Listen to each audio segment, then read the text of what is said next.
Accountancy का सबसे important और सबसे मेन एक कॉन्सेप्ट है जिसको हम लोग कहते हैं बिजनेस एंटाइटी।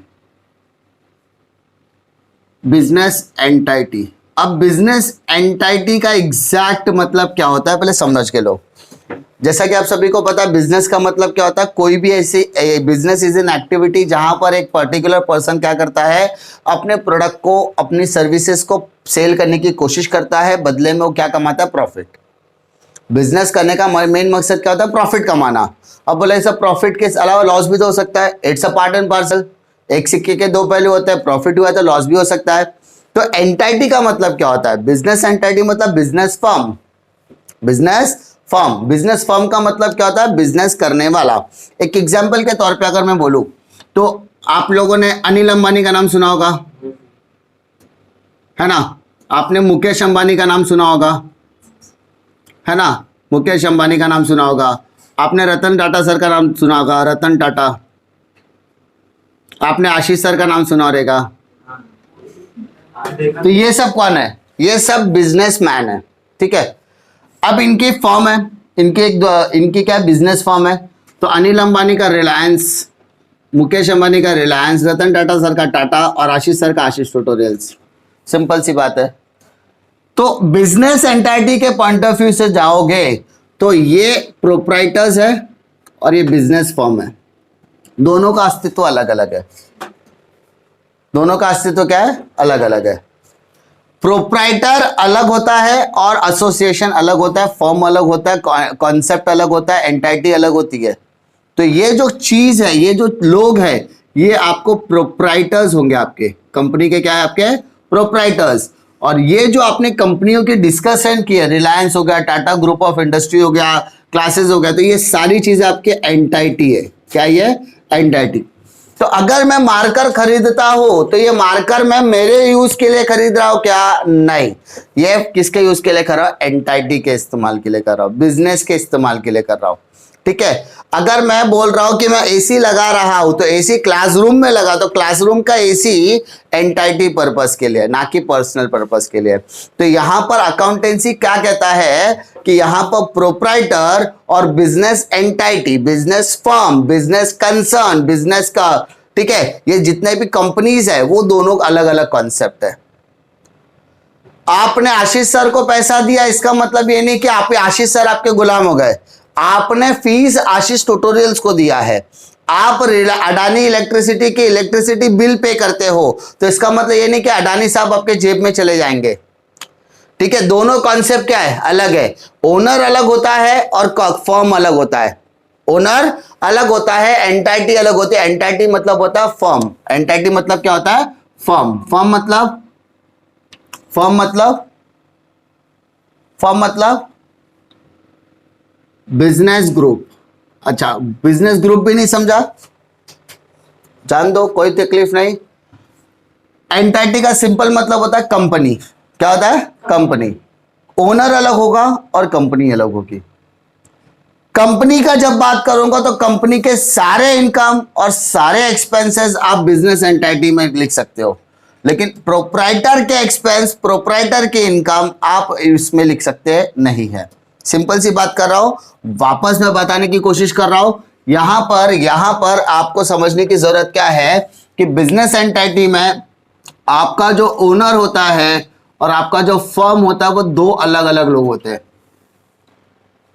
फर्म अलग होगा और ओनर अलग होगा, फर्म अलग होगा और ओनर अलग होगा। ओनर अलग है और कंपनी अलग है, ठीक है। ओनर अलग है और कंपनी अलग है।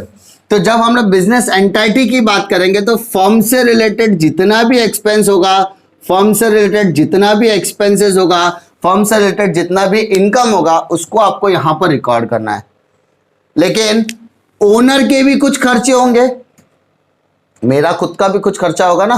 तो मेरे एक्सपेंस और मेरे इनकम को यहां पर किसी भी तरीके का रिकॉर्डिंग मिलने वाला नहीं है। यानी यहां पर बिजनेस का एंटाइटी किसी भी तरीके से रिकॉर्ड मेरे एक्सपेंसेस को करने वाला नहीं है। एक एग्जांपल लेता, मेरी तबीयत खराब है, मैं दवा लेने चला गया, तो मेरी दवा दूंगा कि बिजनेस की दवा दूंगा, मेरे पर्सनल, तो मेरा पर्सनल खर्चा है ना। तो पर्सनल एक्सपेंसेस को आप रिकॉर्ड नहीं करते। जब हम बिजनेस एंटिटी की बात करेंगे, बिजनेस एंटिटी कहता है कि भैया मालिक और मालिक की कंपनी दो अलग अलग बातें हैं। मालिक और मालिक की कंपनी दो अलग अलग बातें हैं। मैं बैंक में गया, बैंक में जाने के बाद मैंने बिजनेस लोन लिया। क्या लिया? Business loan. तो बेटा बिजनेस लोन का मतलब होता है उस पैसे को मैं बिजनेस के लिए इस्तेमाल करूंगा। तो पर्सन उसमें कहां से आ गया? तो इसका मतलब बिजनेस के असेट्स, बिजनेस की लायबिलिटी पेड ऑफ करके मैं लोन चुकाने वाला हूं। लोन किसके लिए लिया? बिजनेस के लिए लिया। तो कंपनी क्या कहती है? बिजनेस एंटिटी का कॉन्सेप्ट क्या कहता है? यहां पे ओनर अलग होगा और ओनर का फॉर्म अलग होगा। बिजनेस एंटिटी अलग होगी, बिजनेस की कंपनी अलग होती है। दोनों एक साथ मर्ज करने की जरूरत नहीं है। लोग बोलते हैं आशीष सर मतलब आशीष सर का क्लास। ऐसा नहीं, क्लासेस अलग है और मैं अलग हूं। दोनों के अलग अलग इंडिविजुअल चॉइसेस है। मैं यहां पर रेंट पे कर रहा हूं, इसका मतलब मैं पे नहीं करता, क्लासेस पे कर रहा है, मैं नहीं पे कर रहा हूं। मैं इनकम रेज कर रहा हूं, क्लासेस से इनकम रेज, तो क्लासेस की इनकम हो गई, मेरी पर्सनल इनकम नहीं है। ठीक है, तो दो अलग अलग कॉन्सेप्ट है। तो बोले कि नहीं सर, बिजनेस में तो ओनर पैसा डालता है। पैसा कौन डालता है? ओनर। बिजनेस में पैसा कौन निकालता है? ओनर। तो बिजनेस में जो पैसा ओनर डालता है, वापस बोल रहा हूं, ओनर बिजनेस में क्या करता है? कैपिटल इन्वेस्ट करता है। ऐसा सुना रहेगा आप लोग ने। बिजनेस में पैसा कौन लगाता है? ओनर लगाता है। तो ओनर कैपिटल का इन्वेस्टमेंट करता है, तो वो हमारे लिए कौन सा अकाउंट बन जाता है? Capital account. अरे तकलीफ, ओनर बिजनेस में से कुछ पैसा निकालता भी है, विड्रॉ भी करता है। अरे बिजनेस में कुछ पैसा क्या करता है? वो विड्रॉ करता है, जिसको हम लोग क्या कहते हैं? ड्राइंग कहते हैं। और उसको आप ड्राइंग अकाउंट में लिखते हो। अरे हाँ ना। अच्छा, ये अकाउंट पर्सनल है कि नहीं? हाँ, ओनर ने पैसा डाला, ओनर ने पैसा निकाला। तो ओनर ने पैसा डाला, ओनर ने पैसा निकाला, लेकिन उस चीज को हम यहां पर रिकॉर्ड करते हैं एज अ बिजनेस का पॉइंट ऑफ व्यू से, एज अ बिजनेस का पॉइंट ऑफ व्यू। क्योंकि बिजनेस कहता है मैं बिजनेस हूं, ओनर ने पैसा दिया ना, तो मैं बिजनेस इतना पैसा कमाऊंगा कि ओनर को उसका पैसा रिटर्न मिलना चाहिए। मैंने ओनर से 2 लाख रुपए लिया एज ए कैपिटल, मैंने ओनर से 2 लाख रुपए लिया एज अ कैपिटल, तो मुझे वो 2 लाख रुपए बिजनेस रिटर्न करने वाला है।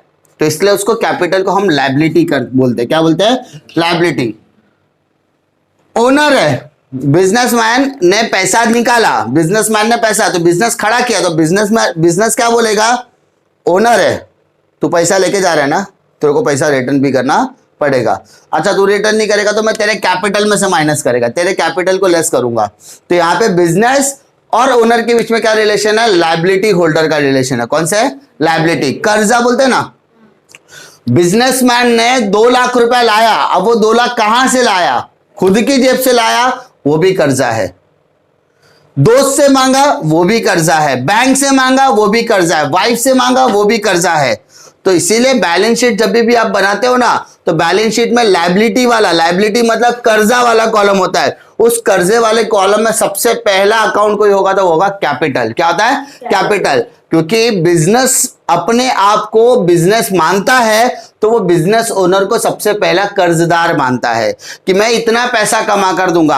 अरे भैया मैं पैसा लगाऊंगा, क्लासेस मैंने ओपन किया, ट्यूटोरियल्स मैंने ओपन किया, कंपनी मैंने ओपन की, तो कंपनी मुझे इतना पैसा कमा कर दे कि जितना मैंने डाला है वो तो रिकवर हो। मैंने अगर 2 लाख रुपए डाल के बिजनेस स्टार्ट किया, तो मैं क्या एक्सपेक्ट करता हूं कि मुझे 2 लाख तो रिटर्न मिलना चाहिए। तो एंटिटी वही बोलता है कि कब बिजनेसमैन, यानी बिजनेसमैन जब पैसा डालता है तो उसको हम लोग क्या बोलते हैं? ओनर। ओनर ने पैसा डाला तो कैपिटल, ओनर ने पैसा दिया तो ड्राइंग। तो ये दोनों चीजें लायबिलिटी में इसलिए शो होती है क्योंकि भाई बिजनेस एंटिटी कहता है, बिजनेस फर्म कहता है कि मेरे लिए सबसे पहला अगर कोई लायबिलिटी वाला होगा, मेरे लिए सबसे पहला कर्जदार कोई होगा, तो वो कौन है? ओनर। कौन है वो? ओनर। क्योंकि मुझे ओनर को मेरा पैसा रिटर्न पहुंचाना पड़ेगा। ठीक है, एक और एग्जांपल देने की कोशिश करता हूं। सिंपल सा एग्जांपल है, रिलायंस का नाम तो सुना होगा। रिलायंस और टाटा ये सब देखो, तो मैं अभी सिंपल, रिलायंस मेरा क्या है? फर्म है। फर्म मतलब बिजनेस कंपनी है। और अंबानी कौन है? ओनर है। अंबानी ने जो पैसा रिलायंस में डाला रहेगा उसको वो कैपिटल बोलेगा, और अंबानी ने जो पैसा रिलायंस से निकाला रहेगा उसको ड्राइंग बोलेगा। अब रिलायंस का जब भी कोई हिसाब किताब बनेगा ना, तो अंबानी उसमें एक स्पेशल प्रेफरेंस रहेगा कि भैया अंबानी का कैपिटल है। अनिल ने दिया तो अनिल अंबानी इज कैपिटल, मुकेश ने दिया तो मुकेश अंबानी इज कैपिटल। क्यों? क्योंकि दोनों अलग अलग लोग हैं। दोनों क्या है? तो रिलायंस उनको उनका पैसा रिटर्न देने की कोशिश करेगा। तो जब आप आगे के अकाउंटेंसी में पढ़ोगे तो आपको पता चलेगा कभी भी कोई बिजनेस खत्म होता है, कोई बिजनेस कभी भी शट डाउन करता है, कोई अपना बिजनेस छोड़ के जाना चाहता है, कोई मर जाता है, डेथ हो जाती है, कोई मर जाता है, कोई रिटायर हो जाता है, कोई बिजनेस छोड़ के जाना चाहता है, कोई दोनों पार्टनर्स में दोनों लोगों में झगड़ा हो जाता है, वो बिजनेस बंद करना चाहते हैं। तो इन दैट केस कैपिटल यानी जो कैपिटल अकाउंट का बैलेंस निकलता है उतना पैसा उन्हें पे करना पड़ता है, क्योंकि बिजनेस हमेशा कहता है कि भैया अगर मैंने किसी से पैसा लिया है, ओनर नहीं, बिजनेस की बात कर रहा हूं, बिजनेस हमेशा कहता है कि अगर मैंने किसी से पैसा लिया है तो मैं अपने बिजनेस में इतना पैसा कमाऊंगा कि उनका पैसा लौटाना चाहिए। मैंने बैंक से पैसा लिया तो बैंक को तो लौटाऊंगा, मैंने मेरे ओनर के दोस्त से पैसा लिया तो ओनर के दोस्त को भी पैसा लौटाना। उसी तरीके से ओनर ने अगर बिजनेस में पैसा डाला है तो उसे भी उसका पैसा लौटाना पड़ेगा। इसलिए बिजनेस एंटिटी का कॉन्सेप्ट क्लियर करता है कि ओनर और फर्म दोनों सेम नहीं होते, दोनों का अलग अलग अस्तित्व है। जो भी इनकम होगा, जो भी एक्सपेंस होगा, वो सिर्फ और सिर्फ किसका होगा? बिजनेस, यानी बिजनेस से रिलेटेड इनकम, बिजनेस से रिलेटेड एक्सपेंसेस में यहां पर रिकॉर्ड करने वाला हो। तो सर ओनर से रिलेटेड इनकम एक्सपेंस आप रिकॉर्ड नहीं करते। ओनर गया बीवी के साथ घूमने के लिए तो उसका एक्सपेंस बिजनेस में आएगा क्या? नहीं आएगा। हाँ, अगर उसने वो घुमाने के लिए पैसा बिजनेस से लिया होगा तो ही रिकॉर्डिंग आएगा। समझा? कोई दिक्कत? तो इनकम एक्सपेंस, अब ओनर ने बिजनेस से रिलेशन में रखते हुए कुछ इनकम एक्सपेंस किया तो रिकॉर्ड करने का, उसने अपने जेब से खर्चा किया तो उसको रिकॉर्ड नहीं करने का। सिंपल सी बात है, कोई तकलीफ? तो दोनों कॉन्सेप्ट क्या होता है? दोनों के दोनों डिफरेंट कॉन्सेप्ट होते हैं। एंटिटी अलग होगा और ओनर अलग होता है। डिफिकल्टी?